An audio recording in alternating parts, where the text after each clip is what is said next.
to see those. Okay. Yeah, so comments, I think we can see them, but the only way to kind of reply to them would be on Facebook itself, isn't it?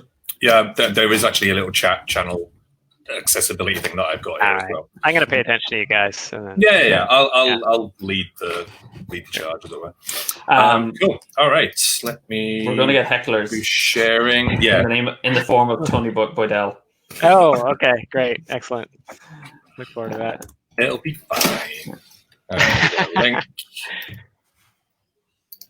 Hub Games is live right now. Cool. Dun, dun, dun. So I was trying to remember how many weeks it is since we've been doing this. We've been doing this a long time. We've been doing it since February, I want to say. No, April. Really? Yeah, it was because it was after the lockdown, and it was around the time we started the virtual tour. So that was beginning of April. So yeah, I was just going over some of the YouTube channel and reminiscing about our time with Karina as well while she was with us. So, are you posting links? Yep. Do you want me to do the introductions while you're? Yeah. The introduction's my job. Okay. So I'm any good at. Yeah, don't take the one thing from me. The one thing I'm any vague cop at.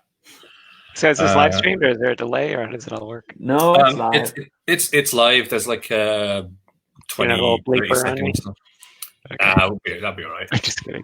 And as always, hi Jos. Yeah. Number one fan.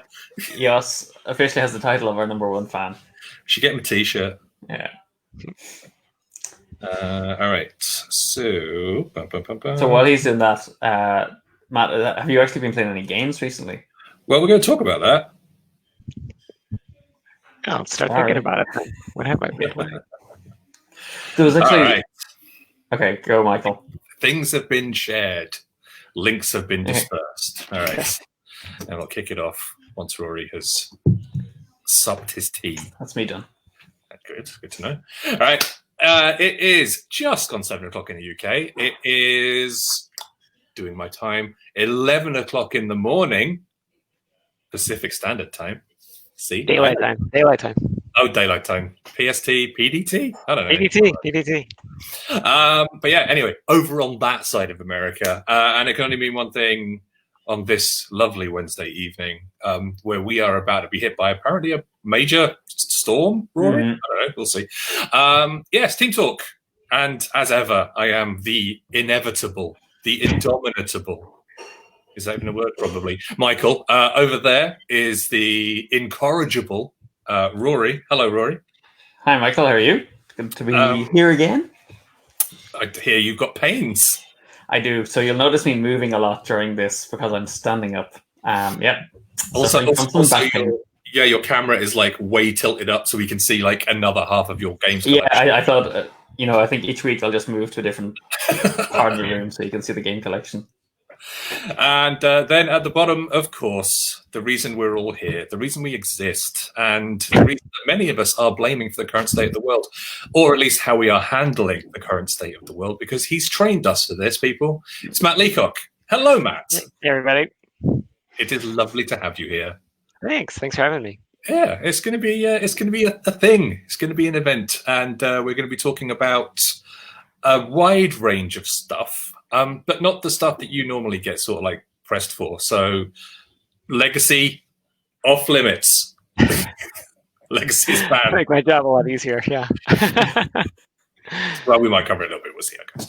But yeah, we will see how things are. And but before we throw into the wonderful world of everything that's currently going on, what have folks been playing? Rory, have you been doing anything? I have. Sorry, as he moves around, I actually dug out Marvel Champions and failed spectacularly to make a dent with Thor on Rhino in expert mode. Yeah, Thor's proven to be quite a challenging deck to play. And then I've played some Ashes, and because of Ashes Reborn, And I love that game, so it's great to see it coming back. Love Isaac Vega as well. And Legends of the Five Rings skirmish mode. Primarily like catching up with people who I haven't seen in a while. So it's kind of been like we met up, hour of conversation and catching up, and then I was like, okay, let's just play some games. And I won as well, so it was like even better. Such a rare treat on few occasions, meeting up with people and winning. Never get those together. That's a good. Matt, anything you have been hitting your table? Nothing really new, honestly. I mean, we're still distanced out here, so it's a lot of board game arena. So going back to some older classics. I mean, we played some St. Petersburg last night and Takanoko. Am I saying that right? That was the game. Takanoko, yeah. Takanoko. Yeah. So bamboo is consumed, but yeah, not a whole lot of new stuff. And are you doing? So you're doing mostly kind of online gaming. You're playing with family, or? I got a gaming group I've been meeting with for 20 years, every Tuesday or Wednesday night. So yeah, we've shifted online until we can meet up again. Right. How you find it? Do you find that it sort of scratches the same itch, or is it like it kind of does? I mean, it's not quite. I mean, obviously, it's not the same as being in person. I mean, it's fun to hang out, but we can do that. I mean, we have a Zoom channel on one side and then the BGA on the other, and it's just a nice chance to get together and chat. Yeah, I mean, you can kind of fall into a rut and play the same game on BGA over and over again, and that gets a little bit old. So we've been trying to mix it up. Oh, damn it. That's good. I have been also playing some Marvel Champions, Rory. Introduced it to a bunch of folks, which was cool. Did Rhino on normal mode, which was great. And then we said, all right, let's bust out for a bit of a challenge. I went straight into Ultron. And hot baby Jesus, did that get hectic quickly. So for folks who do not play Marvel Champions or aren't aware of it, it's all of the heroes going up against a villain. Ultron as a villain has this ability, or rather just sort of like this trait to just throw thousands upon thousands of drones at you, which are actually just face down cards from your personal deck. So it's not only taking stuff out of your deck, it's also then attacking you. And it got hectic, but it was fun. We got him into his second phase, all the way down to 10 hit points remaining on his second phase in like a full play game. And Peter Parker, me, the noble Spider-Man, sacrificed himself to like get some extra damage on the board. And then everybody got killed and he had 2 hit points left. And it was just sort of like, okay, we lost, but the drama that we had, the story we can tell of this game was a beautiful thing. See, you just filled like 2 minutes of our chat with it, which is it's worth it just for that. It was good. It was good times. Yeah. And I've also been learning Mahjong as well, because why not? I've been playing it a little bit anyway with a friend of mine, Connor. But I got this on the Switch, which is like classic games from around the world. So it's got like chess and stuff on it, but it's also got like shogi and mahjong on it. It's got like a really good, not like a super awesome teaching mode, but like it's enough to get you up and running, and then you can start like referring back to the instructions that are also included in there. And it's really good. Like I've put a few hours into it today, and it's just been like, okay, yeah, I can see now why people get horrifyingly obsessed with this. So there's something. Talking about Marvel Champions remind me of something which I don't know if we can squeeze it into the conversation later. One of the guys that I play with, every now and again he gets frustrated with Marvel Champions as a co-op game, because he says you're just playing against like an automated spreadsheet, is the way he describes it, and there isn't the same kind of interaction you get from playing against another player. So it might be interesting to kind of come back and chat about that, because, Matt, you maybe worked on 1 or 2, co-op games. How do you breathe, maybe chatting about breathing life into that, the opponent that you're playing with. Yeah, sure. But we'll park that for now. I should also mention, I totally forgot, I did some of the first role-playing I've done in like 10 years last week. So playing, what are you playing? Alien. which Oh wow! a friend of mine mentioned that he was running a campaign, and I'm a big fan of Alien, so I'll jump in, and over Zoom it just felt pretty natural. So been enjoying that. I thought you were going to say, and now I'm dead. Yeah. No, not quite yet. Not quite yet. But it does have that feel to it, sense of wonder and creepiness to it. It seems like a great fit. Anyway, it's impossible to pass up. As ever, like the conversation is just going to be like a roller coaster all over the place on these, because it always is on Team Talk. It's how we go. But with you talking about Alien, like I am intrigued. Like, do you get to just be like Marines, or do people get to be aliens, or? No, you're not aliens. I think so I haven't read any of the books. I've got like a little PowerPoint presentation how to at the very beginning from the GM, which is great. It just distilled everything. You could focus on the storytelling and not have to worry about all the mechanisms and so on, which were pretty straightforward. But yeah, I mean, you're kind of like working class, blue collar type folks. So we're all on this basically truckers in a sense. We're ferrying cargo across space, and things happen. They should have done it like he should have presented like a training manual for you. Yeah, it was a bit like that actually. That's cool. Yeah. All right. I'm going to investigate that. See if I can find a copy. That'd be cool. All right. So let us move on to subjects, topics. So Rory, do you want to sort of like tell folks what we're kind of planning for today's extravaganza?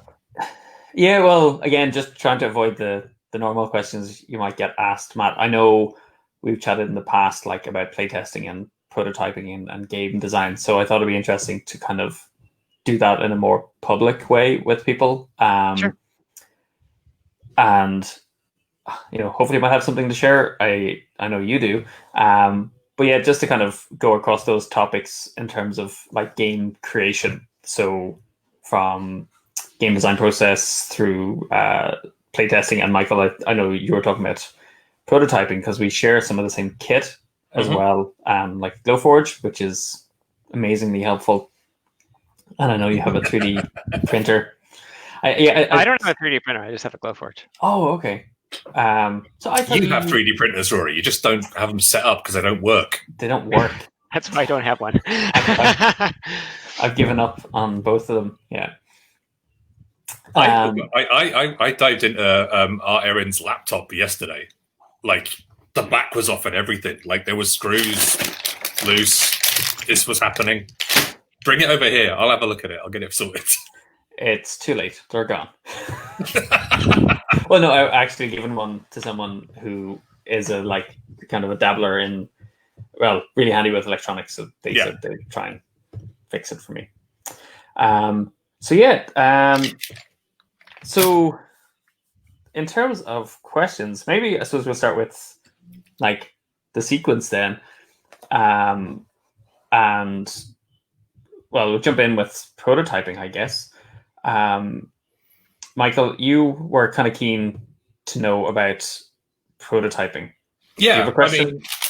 Kind of. I mean, it's more sort of like one thing that I hear a lot is from other designers who like come up to us at shows or whatever, or get in touch or speak to us on social media, is how early should you be knocking out a prototype of your game? And my answer is always, if you've got an idea in your head and you've got something that you think is even vaguely functional, to just get it on paper, like the crappiest version, like scavenge bits and bobs if you need tokens or cubes or whatever from other games, because I like personally to have a physical thing in front of me that I can then just sort of like start messing around with immediately. But I know that for some people, that just ain't the way they like to go. So Matt, what's sort of like, what's your sort of like point on that? Yeah, I'm very much of the same mind. As far as I'm concerned, if you don't have a prototype, you don't have a game. I mean, you might have some ideas in a notebook, but as soon as they see the cold, harsh light of reality, they're going to fall apart, like usually pretty quickly. And so the faster you can make that happen, the better. So I think the trick for me is trying to figure out It's like fidelity management, making sure I don't go too high in the fidelity of the prototype too early. And I think one thing that's benefited me is that I've been working with the process that I use for so many years, and working with the tools that I've been using for so long, that I can get a fairly high fidelity prototype relatively early, as opposed to like trying to make it with markers. I initially just go to paper and draw something, but then I realized that that's time consuming, and then when I make a change, I have to like draw it all over again from scratch. And so even though it's very direct, I do end up going to, say, Adobe Illustrator pretty quickly, just so that if I need to pull the next iteration, I can do that. So a lot of my thinking is about like, am I still ready to throw all of this away, like right away? But yeah, I need to answer your question more directly. It's like, yeah, you need to make that prototype as soon as humanly possible. So otherwise, you don't know what you're doing. What sort of? I mean, you mentioned Illustrator there.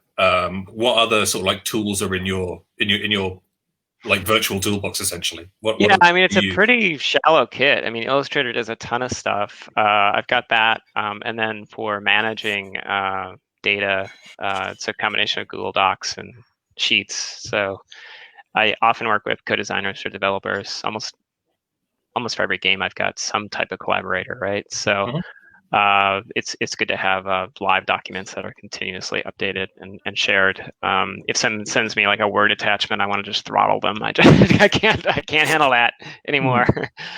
And then I use InDesign for rule books down the line, but that's after they've been in docs for a very long time.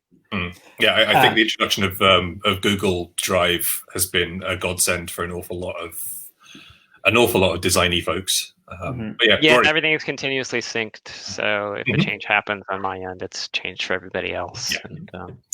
And, I just want to throw a couple of things to throw in. When you mentioned Illustrator, I know a lot of kind of designers and creators, they tend towards like GIMP or Photoshop, and I would personally be much more inclined towards Illustrator. Like that's my tool, partly from kind of Rory's story cubes, but also because you're working with scalable vector graphics. Yeah. As well. So it just means no matter what changes you're making, you always have kind of high quality resolution. And I think also it keeps me focused on like keeping everything kind of iconic within the game as well, and not getting too caught up in the graphical look of the whole thing. So I would tend to encourage people to go more towards a vector-based program, and Procreate even is great for that now, versus a pure kind of bitmap or raster-based tool. Yeah, I mean, I have illustrations all over my games. They're all 20% gray boxes.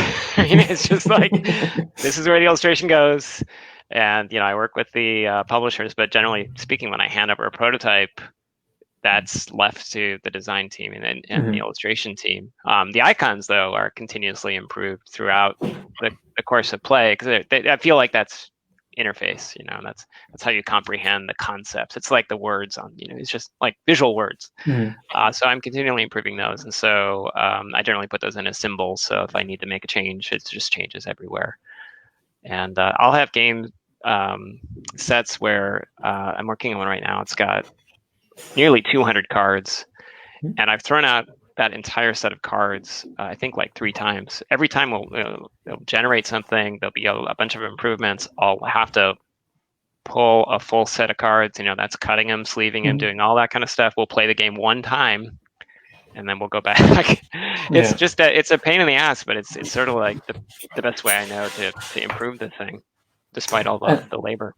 And that's funny, actually, in terms of toolkit, because that's kind of stuff I like talking about and I'm working with. I'm a very much hands-on person as well when it comes to prototypes.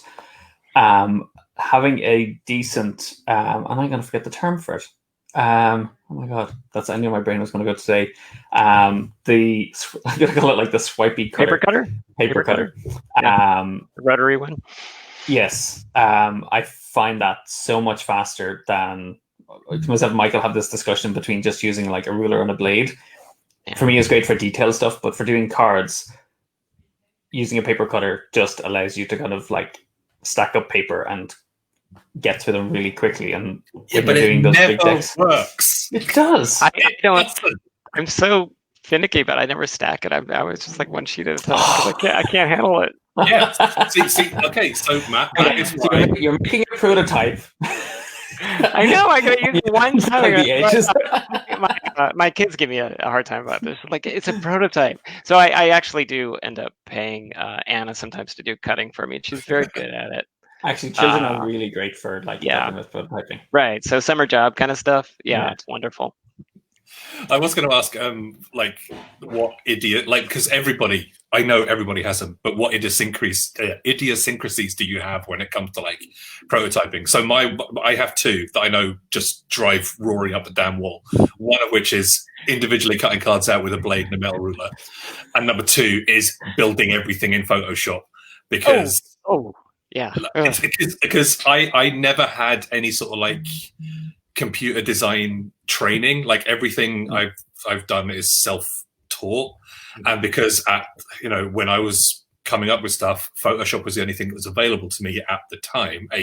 Very, very sort of like old hacked version. It's just like, okay, I know how this works. I know how I can make things happen and I know I can make them look presentable and understandable. And then Rory's going, but do it in Illustrator, because then you can just do this, change this symbol, and it changes all those over there. And it's like, I know, but also I'm very old. Sorry, Michael. Learn anything new. I'm pretty. I don't know.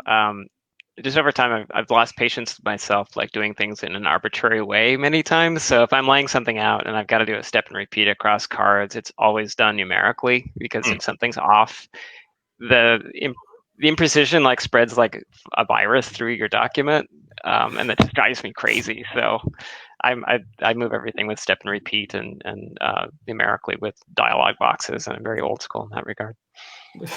Rory, people crazy. I do have to say, Rory, I do have Illustrator currently open on my desktop right now for project that is being worked on. I thought you were going to tell me what my idiosyncrasy is. My worst idiosyncrasy is probably changing the prototype more frequently than I need to.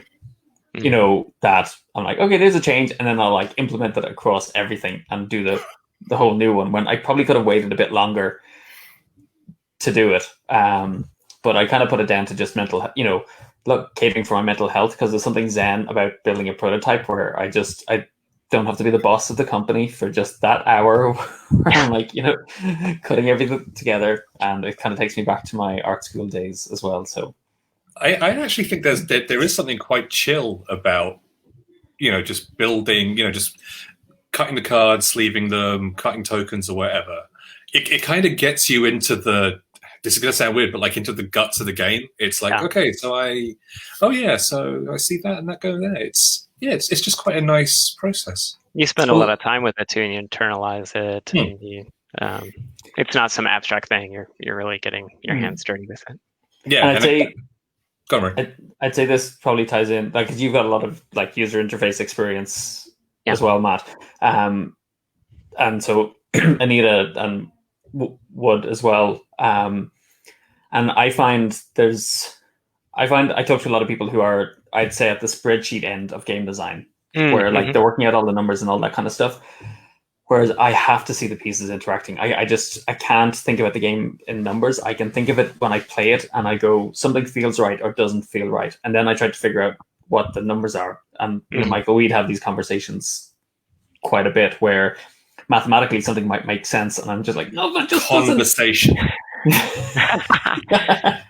It just doesn't feel right. And for me, having the components and seeing them spatially allows me to think about the gameplay experience and kind of go, there's too much stuff on the table, or it's not organized enough. Like, how do we strip some of this back? And for me, that's a key part of the game, this was development process of thinking about the game holistically rather than just kind of mathematically as well.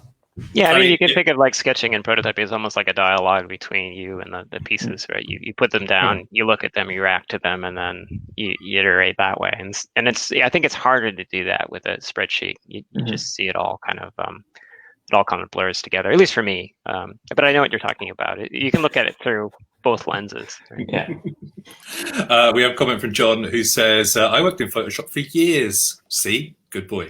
But finally broke down and learned Illustrator and InDesign enough to be useful. And it's something I need to do. Yeah. And Jos corrected me. It's a guillotine. It's also called a rotary. Yeah, not on this part. The guillotine ones go like this, right? And the rotary ones go like this. Yeah, they're like the okay. Yeah. kind of thing to do. You could do someone amount of damage with. So one of the most recent discovery, well, there's two recent discoveries for me that I found really, really helpful from a prototyping perspective and then the rules perspective was Namdeck for mocking up cards, because also it has, you don't like it, export to tabletop simulator, which speeds that up, and then in copy, and how that works with InDesign has been a kind of a lifesaver for us in terms of being able to separate rules layout and rules writing from each other. Have you had any experience with Namdeck? I see Michael has. You've tried to teach me, and it goes in and sort of like bounces off my shiny head. I haven't used either. Is the latter one around like doing a CSV export and bringing in InDesign to generate cards dynamically, or is it something else?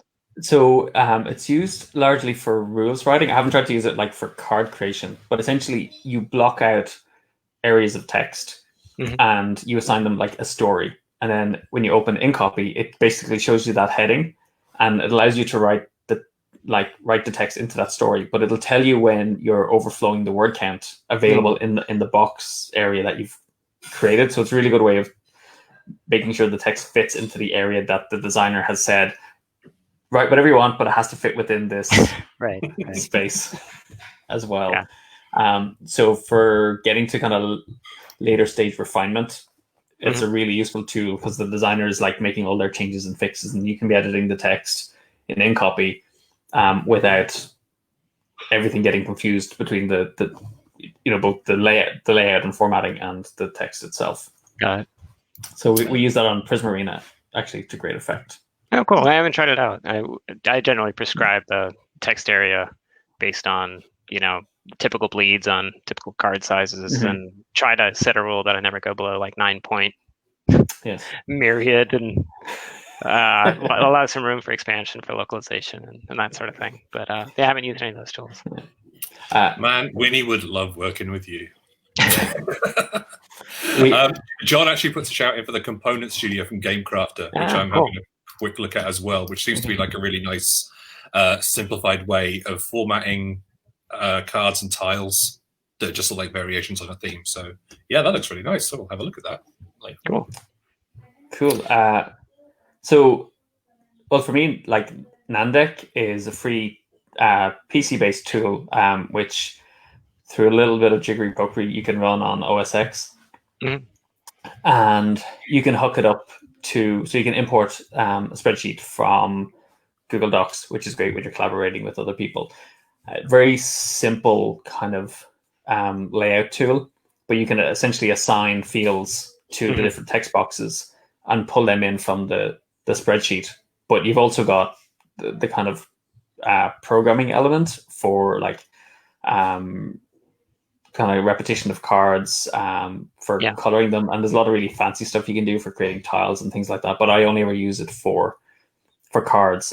So for me, it's a really quick way of prototyping card decks, because I can just make the changes in Google Docs, using the search and replace on text there, run it through Namdeck, and it basically spits out like a PDF ready to cut with the guillotine or the rotary cutter, or a blade document. But it also exports it as a PNG, I think, in the format that Tabletop Simulator needs to receive it, which is like a 10x7 grid of cards as well. So it's kind of handy for doing both of those things quite quickly. That's cool. And it forces you to keep it like just text boxes of See, information and some that's basic what icons. really I'm really scared of these products. I mean, I'm sure that they would be really useful. I've been very reluctant to dive deeply into them because I do find myself iterating not only on the data in the cards, but on the visual presentation all the time. Mhm. And I often find that I might want to break a rule and have a card that breaks a pattern. And if it would require additional programming or setup overhead, I would think I would be far more reluctant to do it. And then I worry that innovation would suffer because I've got these additional hoops to jump through in order to experiment. And so I'm really scared of like over automating because I'm concerned that it's going to make it it's going to put all this resistance in the way of like just trying some crazy ideas that would be really expensive to try if it breaks the workflow. Well, that's when you get at your Sharpie. Just make the change to that one. I guess so. Yeah, you're right. That's it. You can always default back to just scribbling all over crap. That's true. Useful. That's true. I'm going to put a shout out before we move on to game-icons.net as well, which is, for me, like, especially like over the last couple of years, I go to a lot because I am crap at drawing and I draw something and people go, what is that supposed to be? But Game Icons has got like a really like wide array of downloadable as SVG or PNG files that you can color, you can background, you can do whatever you want with them. And they're also like, they're open source, so people will put loads of new ones in. They're also free to use. They are community driven. It's fantastic. So yeah, I've been working on something like this week. So things like you'll have like icons like that sort of thing. And it's great because you just type it, you do a little Google search, and it's like it's kind of a fuzzy search, so it'll give you everything that it thinks falls into that kind of path that you're looking for. I really like it. Really, really cool. good. I haven't tried that. I've been on non-project quite a bit, but I haven't gameicons.com. Game-icons.net. Okay. Yeah, and all these things that we're talking about, obviously we'll put links on the bottom in the YouTube version of the show as well. So just last question with regards to prototyping, like how do you feel? I'm assuming you use like old cards to put like the paper cards in front of when you're play testing. Do you? No, I don't. Do you print on card? I print on paper and I use it in a card sleeve. And there's no card back in it. You don't give it a card back. They're just very floppy. Yeah, but works for me. Yeah. See, I find the floppy bit hard because it actually, what I find weird sometimes is the physicality of the thickness of the deck. So like for a long time with Prism Arena, it has a 9-card deck. And we've been playing it with sleeved cards for the whole time. So when we actually did our first digital print of the game and we saw the thickness, it was like, oh, okay, yeah, that's a lot thinner than I remember. The other one was bigger. And it's funny, those little kind of, again, like interface heuristic stuff that can, luckily that didn't have any impact on the game because the cards shuffle really well and everything. But a little thing like that can actually have an impact when you go, oh, actually this deck is now like too big to shuffle or too small to shuffle. I think it happened with Flip Over Frog actually when we switched it was a card-based game and we switched to tiles. So shuffling 36, it's like 40 cards, like small cards is quite easy. Trying to shuffle 40 tiles takes a little bit more effort to do it, and they stack a lot taller. And it was like those little things where you're like, oh yeah, hadn't really kind of thought about that, until you saw the physical thing. So again, I suppose I think prototyping is important, but then getting a feel for like what the final material is going to be is also helpful because it can kind of shape your thinking about the game experience and storage of it. I think that's really important when you're talking about like custom pieces. Like if you think of the vehicles in Thunderbirds, or I've got some other games with pieces that are really important. In Pandemic Legacy Season 0, we looked at the little vans that you drive around. We had those. So we're trying to figure out the right size because you want to get a feel for how everything sits on the table and how they feel when you pick them up and manipulate them. But especially if you're doing a dexterity game, you got to get this stuff really, really close. you want to talk about that, Michael? God, do we have to talk about the genuine horror of going through how many different iterations and different materials of stuff for Megacy? Yeah. Like very, very early versions where we had the wooden pieces, Mm-hmm. and we figured, all right, so okay, what's going to be the easiest way for us to make these to make like these in bulk so we can test it? So we made a whole bunch of balsa wood,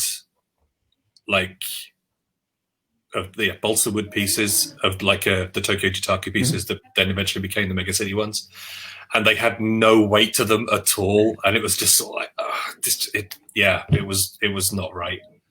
But yeah. And then we laser cut them out of acrylic, and they buckled, so that the sheet was so big. I think it was slightly bowed, and so the pieces would come off with not a flat edge on them, which affected how they stacked. Sure. But I thought what was a really interesting thing from that was Jordan had like really interesting angles on the pieces, but it ended up making it quite hard for pieces to kind of join together or stack, because Tokyo Jitaku was played horizontally and we were playing it very much kind of vertically as a game. So we had to kind of like just fine tune the pieces into a more uniform use of angles so they could kind of interlock with each other and support each other. And again, like that was quite late in the development process, but so much of the game was built around the physical pieces. Like, the rule of that was we just have to get this right. Yeah. There's no cutting corners.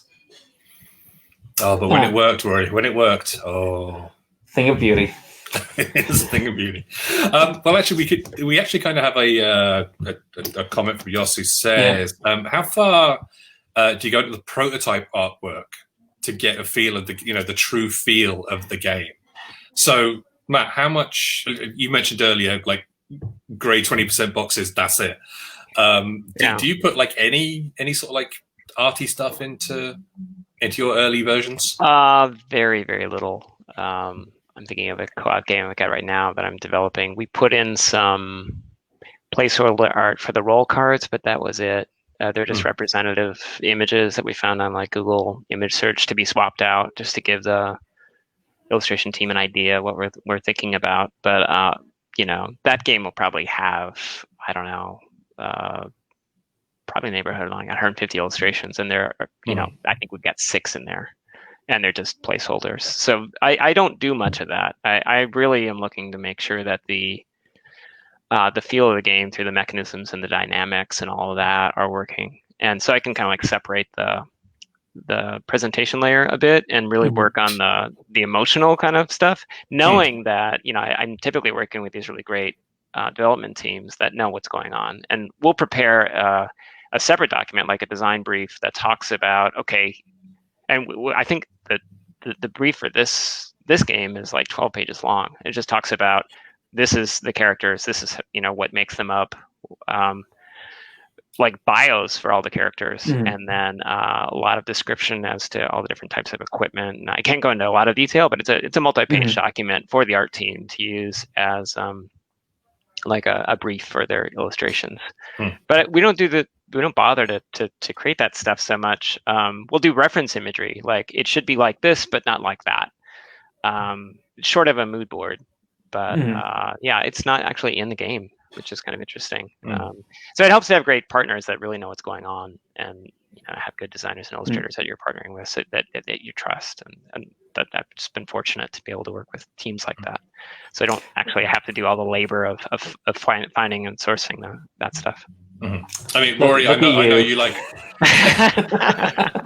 Rory. You like going a little deeper. You like having you like having some imagery. Well, I was kind of thinking about like different examples of that. Prismarina, for example, we had the vibe and the feel of it was pretty. That came pretty early.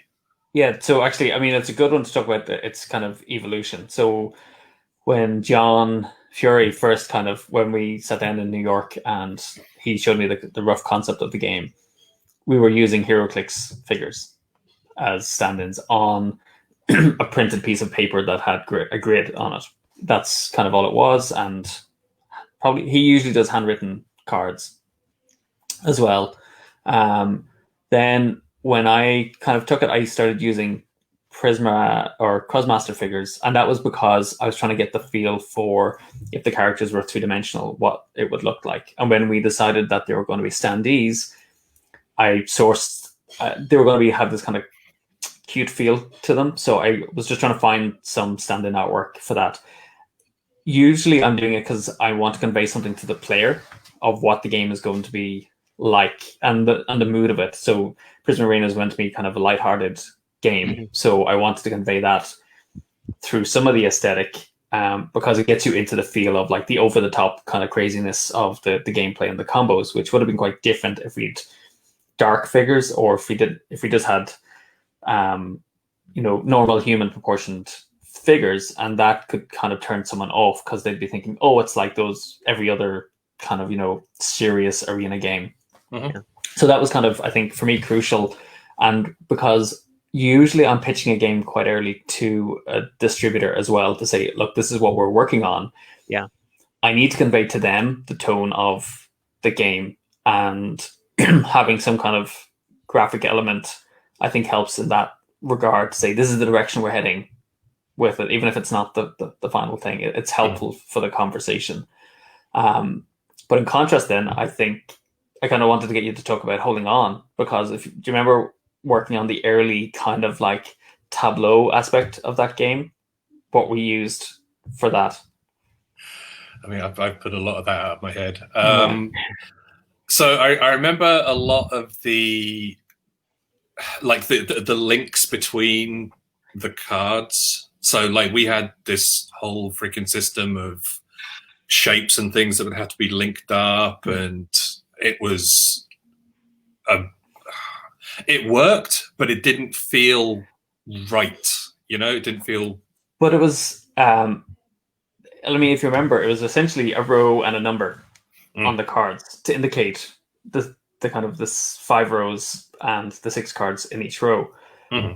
So we had no graphics on the earlier cards, but still that aspect of trying to piece together the tableau. Yeah, it was the timeline thing. It was like we wanted to really sort of like enforce the fact that this moment happened right here in like timeline 3, and it's the third thing in timeline 3. But then as the game sort of like progressed on, we managed to tell that story a lot differently. I think we managed to actually succeed pretty well by having, Billy is recognizably a child in this section, in this memory, so it must go early in the tableau, as it were. Whereas, now he's definitely, an older person, so that's all like was going to be in the direct opposite corner of the grid. So I think fun. I think it was an interesting example of the core gameplay was satisfying just in piecing together cards that said like 1A, 2E, 3F. And that's all it was. But then as we started introducing more work, so it was like kind of thumbnails of what would appear on that card that I had created for the artist. That you're like, oh, this is kind of different. And then as we were layering in more of his work, we were starting to see visual synergies between the cards that we could bring out more. And that I found that interesting because the core gameplay worked, but then when we introduced the actual imagery, it kind of shaped the design a lot more because it started bringing up these other issues that we had to address in terms of like, how do the images join together? Like, how are we actually going to visually communicate that as well? But having it fundamentally work as a game with the numbers and letters, I think is a key test to whether the game is worth pursuing beyond that point. Yeah, I mean, some of those things you really want to develop in parallel if they're interdependent, and others are just like, this amplifies that, so get that right, and then you can like take it to the next level with art. So we've probably talked about prototyping quite a bit. A fair bit. Yeah. So I'm kind of, I don't know about you, Matt, but for me, playtesting is one of those like dark arts, and I know I've asked you your opinions before on how you approach it. I have a view. Generally, it's never enough, and I'm not happy unless someone finds something wrong with the game. Like if someone plays it in an early stage and doesn't find anything wrong, I want to like shove them out the door. Like, get someone else in. So I mean, and I think this is one of the things that players starting out, like they say, this game has been like played 30 times, and I'm like 30.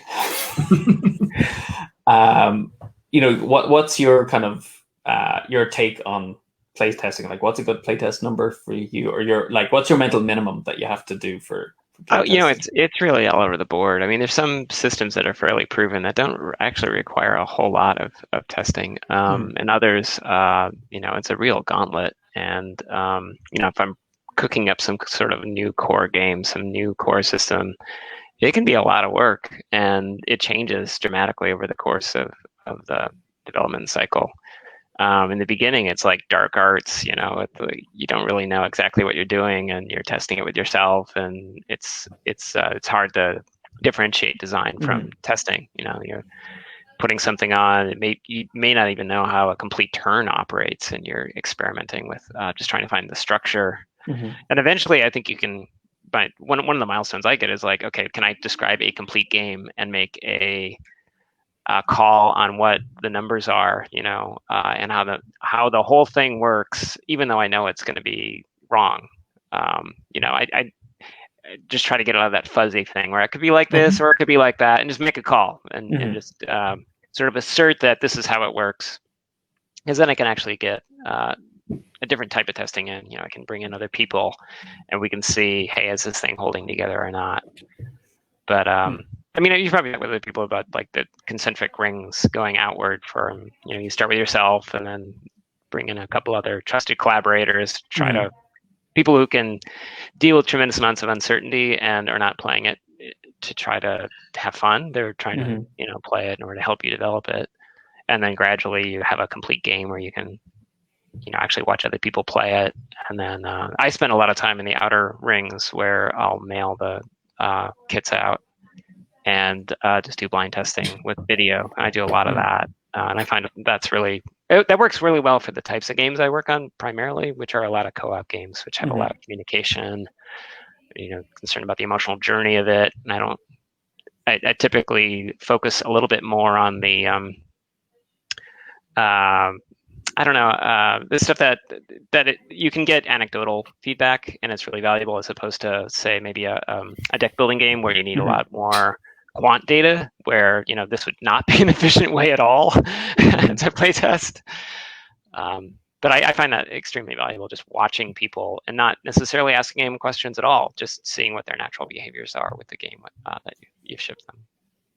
And I mean, there's so much stuff that I want to go back to in what you were saying there. Yeah, but that was very broad.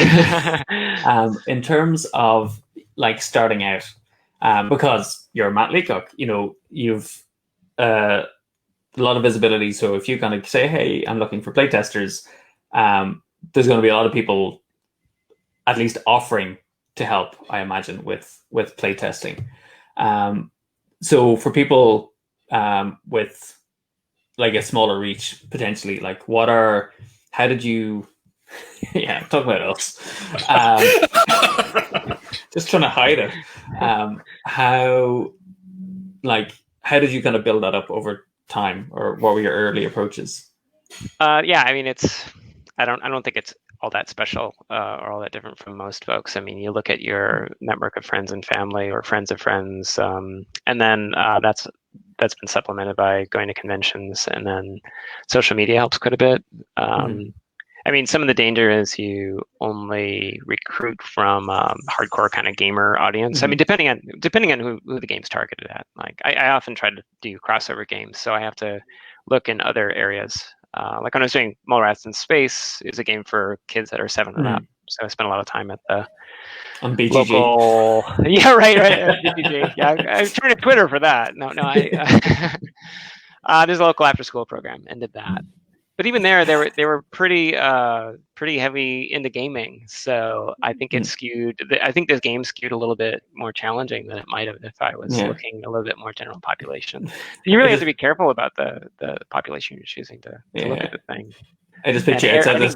Better to err wider and try to get more diversity in that group. I picture you outside the school going, "Hey kids, want to play a game?" Jesus, Rory. Thanks, Rory. No, my kids were going there at the time, so it was really great. I got to meet the staff and hang out with them. No, but like genuinely, that's what you're saying. It's funny to just turn it back. So normally it's me who says the embarrassing dumb stuff. So for once, it's actually quite nice. Yeah. I did make a note because I want to give a shout out to Gil Hova and the remote playtesters or remote playtesting. Discord? Yeah, they have a Discord channel where they try to pair people up for playtesting. Cool. I managed to be part of their group when they were still physically meeting in New York back in February, which was great. And then there's blindplaytesters.org, which is a Facebook group, and they also have a Discord channel now as well. And I noticed is it Playtesters UK? I'm going to get their name wrong. Playtest UK. Playtest Rob's UK. Group. Yeah. So I think they're doing some stuff as part of the weekend that's coming up, the Virtual Games Expo as well. So I think there's more ways for people to connect and find playtesters through those channels. Well, obviously, a lot of playtesting now is happening digitally because it has to. I mean, Matt, have you dipped your toes into that little lake? I feel like I'm coming to that really late, and I see a lot of promise there, and I want to get involved. I upgraded my OS, and I can't get Steam to operate on it, and it's driving me absolutely bonkers. So I need to get that working. Maybe I can work on Tabletopia, but everybody seems to be on Simulator, and I'd like to sharpen that skill set. Well, depending on your audience, actually, I would be inclined to go with Tabletopia these days. Oh, really? Okay. Yeah, just because if you're looking for that wider audience, the fact that you can do it in a web-based environment, because you can run it in browser, and there's no fee from the player's end as well to get involved. I was actually on Tabletopia today demoing games to a marketing and PR company. And I was like having to apologize going, in the real world, this is really easy to play. But, the overhead is, Mike, we've talked about this. You're basically teaching the person how to use Discord for communication. You're also using them how to use Tabletopia and navigating a three-dimensional space. If they haven't done that a lot before, that's quite tough. And then you're trying to teach them how to play the game. And it's like I was playing and I could kind of, I don't know if I was making up, but I could kind of hear frustration in the person's voice. And I'm like, is that coming from Tabletopia? Is it from the game? And you're trying hard not to apologize the whole time. But the upside it is weird.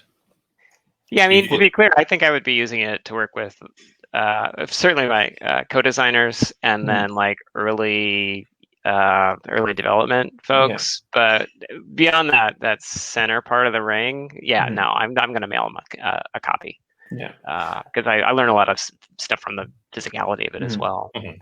And actually, so to come back to some of the things you were saying, I think that was a big kind of aha moment for me when I sat and thought about who did I want playtesting a game at different stages. Because the first stage for me is usually just affirmation. Is this worth pursuing? Yeah, that's all I want to know. Is it even a game? Yeah. Is there something here that's worth exploring?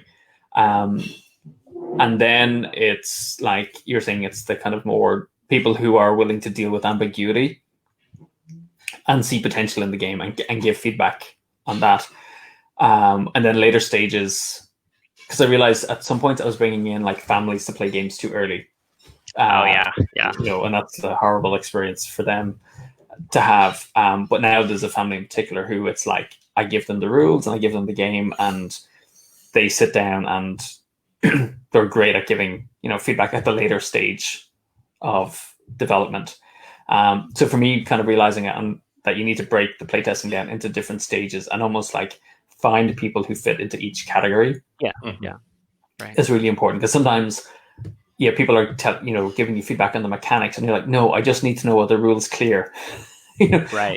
We're past that stage. Like, we just need to know if the rules are clear and understandable. So it's finding the right people who fit at each stage. And I saw a great thing from a female designer had posted on Facebook a photo of how she fits her prototypes into like essentially a Ziploc bag for storage and shipping. And I was like, right, I'm not stealing, but I'm going to be inspired by that one, because we tend to send stuff out in cardboard boxes and they're just bulky for storage. But a good Ziploc bag will, especially now with so much air freight and shipping going on, it'll help with getting things around. I usually ship these things out in boxes like this. Yeah. So have you? So I'm just kind of curious. Have you any? Well, you kind of mentioned it before, and you've told me about it. Do you want to talk a little bit how you use video in terms of your playtesting? Yeah, this is primarily, I had the best experiences with cooperative games because, generally speaking, well, the process is I put together the box, I make sure the prototype's complete and the rules are ready. And even just doing that is a huge milestone, because you're always thinking, I'm not going to be in the room when these people are playing. Mm-hmm. And it just forces you to double check everything, make sure the rules are as clear as they might be. Because you take all sorts of shortcuts if you're going to be in the room. Mm-hmm. You're like, oh, that's good enough, or I can grab a die if I need to at the last minute, or what have you. So that really forces you to make sure everything's in the box. I'll mail it out. Then people just turn on the camera, and generally speaking, I ask them to use it on equipment if they've got it, whether it's an iPhone or an Android phone or a tablet, a laptop, or a simple digital video camera. Mm-hmm. If they don't have one, you can get them for like $100 and just mail the camera along with the game, and then just have them send it back. But if they're using their own equipment, often they kind of forget about it because it's something that they have in their room anyway. So by doing that, I just seem to get much better data. I mean, if I'm sitting in the room, even if I say I'm not going to answer any questions, they've got the safety net. And so they might be doing a little glance to see if I'm reacting or not. And it's very hard just to be completely emotionless. But I'll ask them to tape themselves. They upload that typically to Drive or YouTube, unlisted. And I'll watch it, or I'll split up the video watching with co-designers. And then we just log what we see.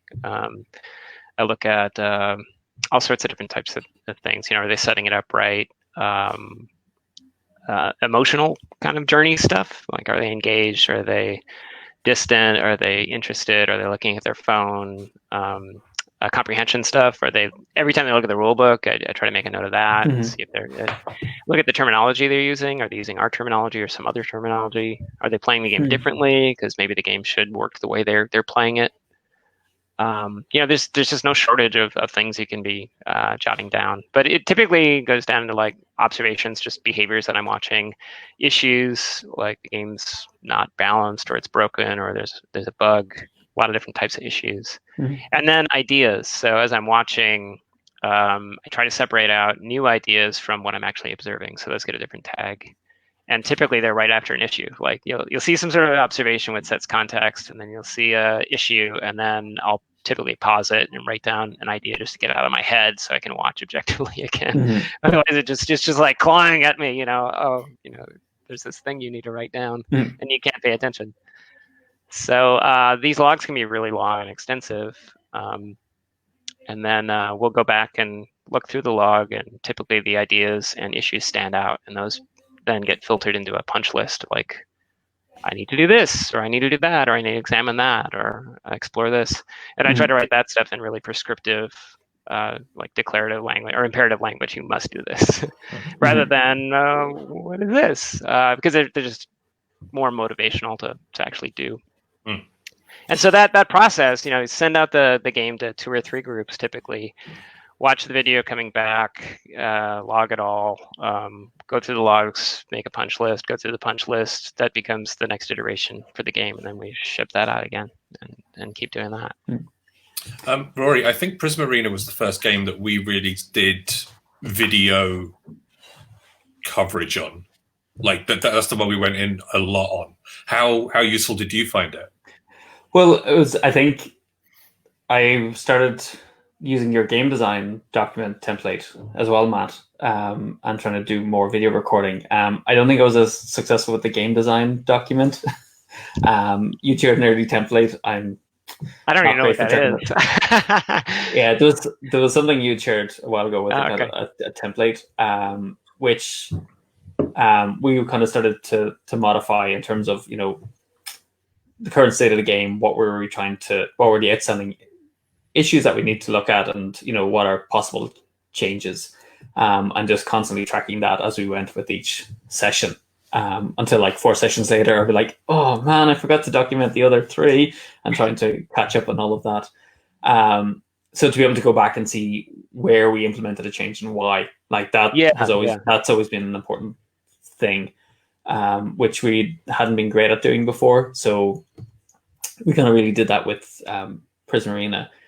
And again, we'd had talked about how you recorded stuff. So I was trying to do that with people. And I must say, with our playtesters, it was completely unsuccessful. Like, we just couldn't get people to record it.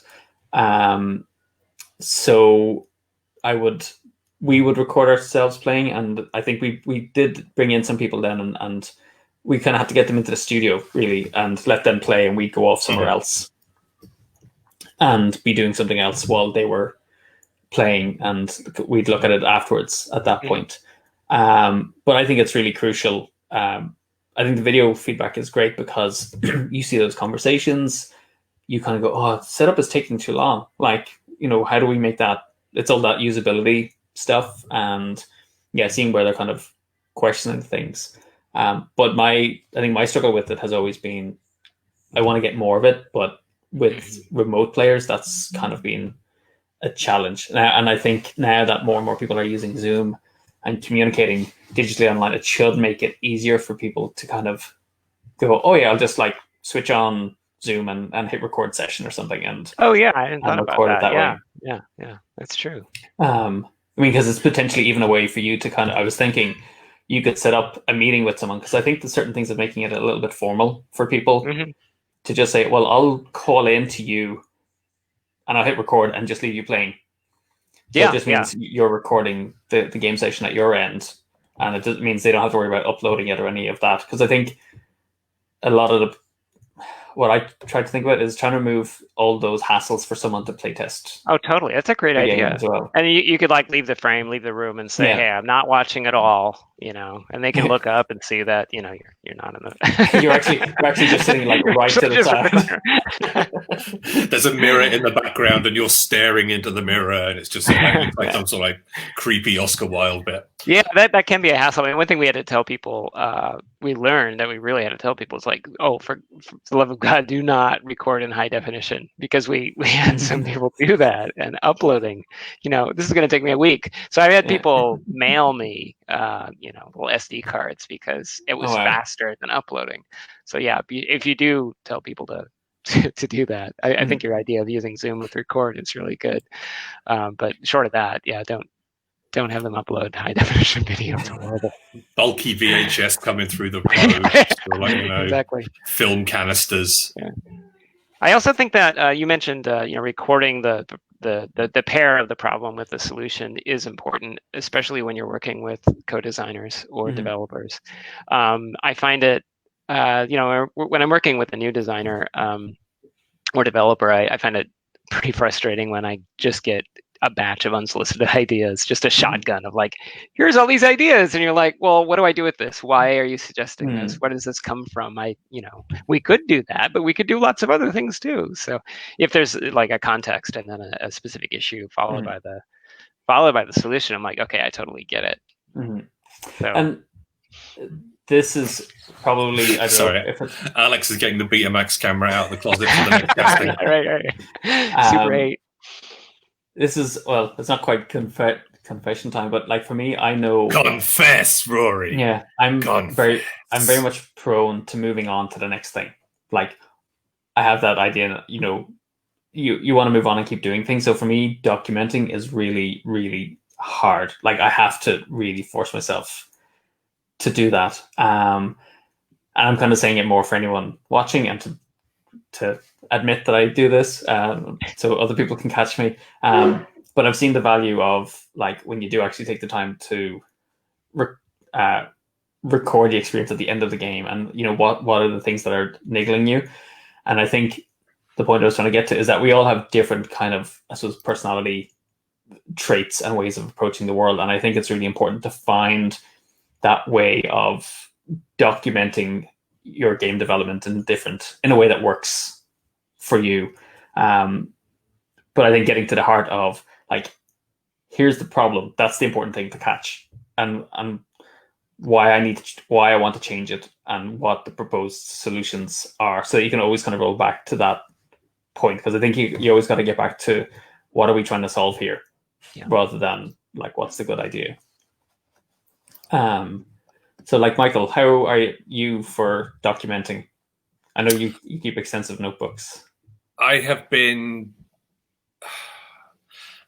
initial ideas, notebooks just filled with sketches and lots of sentences with boxes drawn around them because that bit is very important. That kind of thing. I also, there's just drives full, like Google Drives full of just spreadsheets in rainbows of color with numbers all over the place. Because if we loop back to what we were talking about earlier, I like to put the note, I like the engine. I like to make sure I've got that, or at least something that works. Because you can always tinker with the numbers later to make sure that they really work. You just want to have something that's sort of like up and running. But yeah, I used to be bloody awful at actually keeping iteration notes. So like, when did I introduce that character? When did I change that? When did that 5 become a 7? That sort of thing. I have got better. And honestly, it's kind of nice looking back over the notes of a project when it's complete as well. There's that sort of like nice moment of closure when it's like, okay, this is what it was. This is the very random path it went down, and here's the final thing on the store shelf or whatever. So yeah, if anything, sort of like keeping those iterative notes, it's obviously it's useful during the process, but it's also quite helpful at the end to sort of like close the book on a game design. Is that not when you set fire to your notes, like walk away? Mercifully, never want to see that thing again. So like Matt, I'm kind of curious from your perspective, is there something that you struggle with from the kind of development or design process? I think the hardest part for me is just the early stages, coming up with something new. I don't have a process that I can replicate. It ends up just being a lot of work, and sometimes it works and sometimes it doesn't. And I'd love there to be a process like, here's how you come up with a new idea. And I'm sure there's lots of ideation methods out there. Rory, I think you know of many of them. That's the sort of the black box for me still. I haven't quite cracked that open. We should set up like a kind of support group for each other. I know the core game is working, and I've got the shape to it, and I feel like I can polish that into something pretty good. But that early stage is still kind of a dark arts. But I think it's important to recognize that, like, it's amazing the different kinds of people who design games, because there isn't like a standard kind of game designer, and I think that trope is sometimes kind of pushed out. Like for me, it would have been the assumption of it's the person with the numbers, like, and working at the math of the game, because if you can't do that, then you're not really a game designer. Whereas I think, Michael, I'm very much a kind of concept person. I'm like, I want to evoke something or have this experience. I have no idea how I'm going to make it happen. Yeah, you're the blue sky thinker, and I'm the engineer in the back of the shed, sort of like screwing things around and trying to go, all right, that'll happen there. But I think that's actually quite why we work together quite nicely, because we do come from completely different ends of the spectrum, and like we kind of beat up in the middle. Yeah, it's like I remember like early versions of Holding On. and it was like, okay, I'm going to say exactly what it is. Miniaturized people flying around a tiny spaceship inside the brain of an Alzheimer's patient. That was one of the original versions of the game, and it was like you came in and go, "Nah, that's not it. That's not it, kid." That was kicked to touch pretty quickly. I mean, functionally it worked. Oh, yeah. But shooting shooting plaque off synapses and stuff. Good lord, what the hell was I on at that point? But yeah, there are so many different types of designers. You might be led by theme, you might be led by the numbers, you might be led by the fact that, I just want to make a deck builder that's also got a dexterity element.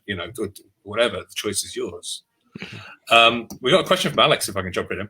Yeah, I'm conscious we should probably wrap up soon, but I think if we answer this one then and go get dinner. So, as game designers, do you take other games and have house rules that make the game different to the original game? I think I did that when I was younger. I don't do that so much anymore. I think we're kind of spoiled for choice. So if a game's not working terribly well, I typically just don't come back to it. That's it. Set it on fire. Done. Yeah, I don't know. I mean, I don't have a whole lot of stomach for house rules. I feel like to me, it's like putting in optional rules in the back of a rule book. I don't think I'd ever want to do that because it's whenever I see an optional rules section in the back of the rule book, it's like, oh, the developers didn't agree. It's like, seriously, it's like, oh, we just couldn't resolve it ourselves, so we couldn't tell you the right way to play. Stop pulling the curtain, Matt. Stop pulling the curtain. Yeah. Here's the dark truths of board game design. Yeah, so if I look at it, I can't really think of any games on my shelf right now that we typically play with any kind of house rule. How about you, Michael?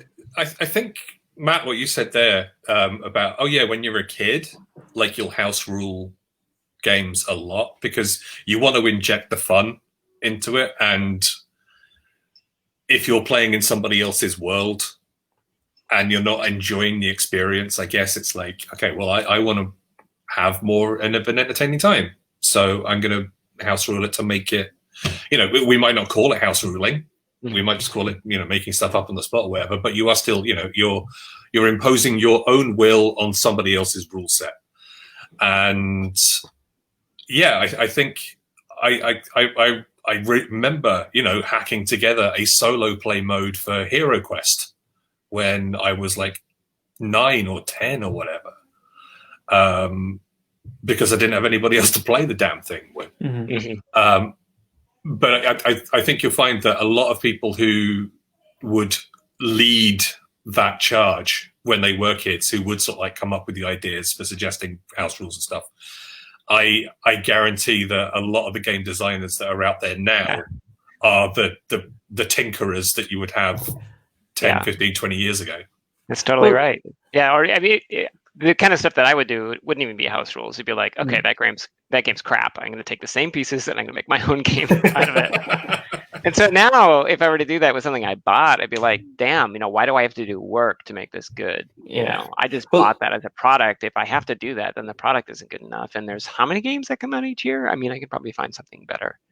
I think that for me, that's one of the things is like you're kind of working doing it. Like you're thinking about your own stuff all the time, and spinning multiple plates for multiple games at the same time that you're thinking about what you have to do to kind of move them forward. So I think when it comes to playing a game, you want to be able to like switch off and be told how to play. Having said this, and it kind of ties into that whole customizing kind of hacking house ruling thing. There was a game I've been thinking about doing it with, Myth, which I kind of like as a dungeon crawler and a hand management game. And I just want to change the setup of the game to make it faster, like how quickly you get into it, because it's one of those bloated, like I love it, but it's got like lots of pieces. It was a Kickstarter, and so it takes a long time to filter and set up. And it really annoys me that the designers didn't like do their work on that bit of getting the players into the game. But I have to give a shout out. I can't remember his first name. Grimzim is his name on BGG and Facebook. He's done a ton of work of like tuning Myth and the cards like within it to evoke, this is what the game is meant to be. And he's a person where I've played with him on Tabletop Simulator, played Myth. I don't understand why he's not designing games. It's like, if you can bring that sensibility to improving an existing game, like when you see his thought process in action and how he's proving things and explaining why he's making those decisions, or at least developing games, right? Yeah, I mean, there's a difference there too. Yeah. I think just workload is the main reason why he's not doing it, and almost like hacking Myth is like a hobby or a pastime. But yeah, it's interesting to see how many people really enjoy like hacking and house ruling games, but don't necessarily move into the game design space as well. Given how lucrative it is. Yeah, there's money in them there hills. And with that absolute filthy lie, we'll move on to the conclusion of our show. So Matt, obviously you are super famous, but if people want to hunt you down, that sounds really bad. If people want to find you online, how can they do so? Express their gratitude, I think. Yes. Is how you phrase it. Bow down and pay homage. I'm at leacock.com or at Matt Leacock on Twitter and on my Facebook as well. Pretty easy to find. Anything you want to shamefully plug? Not that you've got any games coming out over the next couple of months or anything. Mm-hmm. My Roll and Build Era Medieval Age has got an expansion coming out this fall, and then Pandemic Legacy Season 0 is due in October. Little independent, tiny little game of little to no consequence. Nobody's going to buy it. It's fine. It's funny, I have to say, I thought I was done with Legacy games because there's so much to play, and you're like, I've dedicated all of our game nights to playing Legacy games, but there's some. I saw 2 different reviews of Season 0, and in seeing them, I was like, oh, okay. So there's kind of some really neat, interesting things going on in the game, which I think the people I play with would really enjoy as well. So I think we're going to be jumping back in for. Sorry, Rory. So, like, we just get like knocked around the place and spit out at the end of the 12 months, just because of how often we get together and play. It's like we're constantly relearning the game. So I feel like, the game is kind of poking fun at us as it kind of like throttles us. So, looking forward to it happening one more time. Great. We're just about to pick up the baton again for the second half of Season 2, now that we're allowed to get together and play games. And oh god, what have you done? Kind of grim in there, yeah. Good luck. Thanks. Cheers. Meanwhile, for us, we, of course, this coming weekend are going to be doing UK Games Expo virtually Expo. We're going to be running events for the Friday, Saturday, and the Sunday. Friday evening UK time 6 till 10, and then Saturday 10 until 6, and then probably we'll do some stuff in the evening as well, and 10 till 4 on the Sunday. We are also, Rory, you and I think we're going to be doing this on the Saturday. We're going to be unveiling our brand new title, our first new release for 2021. So it's not by us, but it's like the spiritual successor to Flip Over Frog. Is how I describe it, and I love it. Yeah, so I can't wait to show it to everyone. It's really good. It's got that sort of like that easy to learn, quick playing aspect that folks love from Flip Over Frog. A little bit more crunchy, the tiniest bit, like 2% more crunchy. Like the difference between like a smooth peanut butter and a soft a crunchy peanut butter. Just a little bit in there. That's so much clearer now, Michael. Thank you. I'm here for the metaphor. It's what I'm best at. But yeah, we're going to be doing that at 4:00 on Saturday afternoon. But if you're going to Virtually Expo, just jump onto the Discord. Our Discord will be open all weekend, of course, as we just sort of like have people rock up, play stuff. We'll be going. I've got my list. We've got games of Adventure Mart, we've got Flip Over Frog, and we have Prisma Arena all over the weekend. And then, of course, that special announcement at 4 on the Saturday. And then we'll be playing the redacted title game at All Day Sunday as well. It will be a time. And if you play Prisma Arena, you'll be playing against myself and you'll have a chance to pick up a pretty rare kind of promo standee for the game with unique stickers that are essentially they're going to be part of the launch kit for the game, but you'll be able to get your hands on them before anybody else. That's it. So yeah, basically anybody who plays against Rory will grab your address after the game, and then we'll be sending you cool stuff, because who doesn't like promos when they go to conventions? Because that's one thing that I know we're all missing quite dreadfully. So yes. Yeah. All right. But Matt, thank you so much. It's been an absolute pleasure. We love hanging out with you anyway, but it's been lovely sort of like, chatting about your process and talking about how we make these wonderful, weird things that we love to play. Cool. Thanks for having me. No worries. And hopefully we'll see you again sometime, and it will be good. For now, though, we will wave until the show finishes. Thanks for joining us. We'll see you, like I said, over the weekend at Virtually Expo, and we'll be back again next Wednesday. Same bat time, same bat channel. We love you. Goodbye. Goodbye.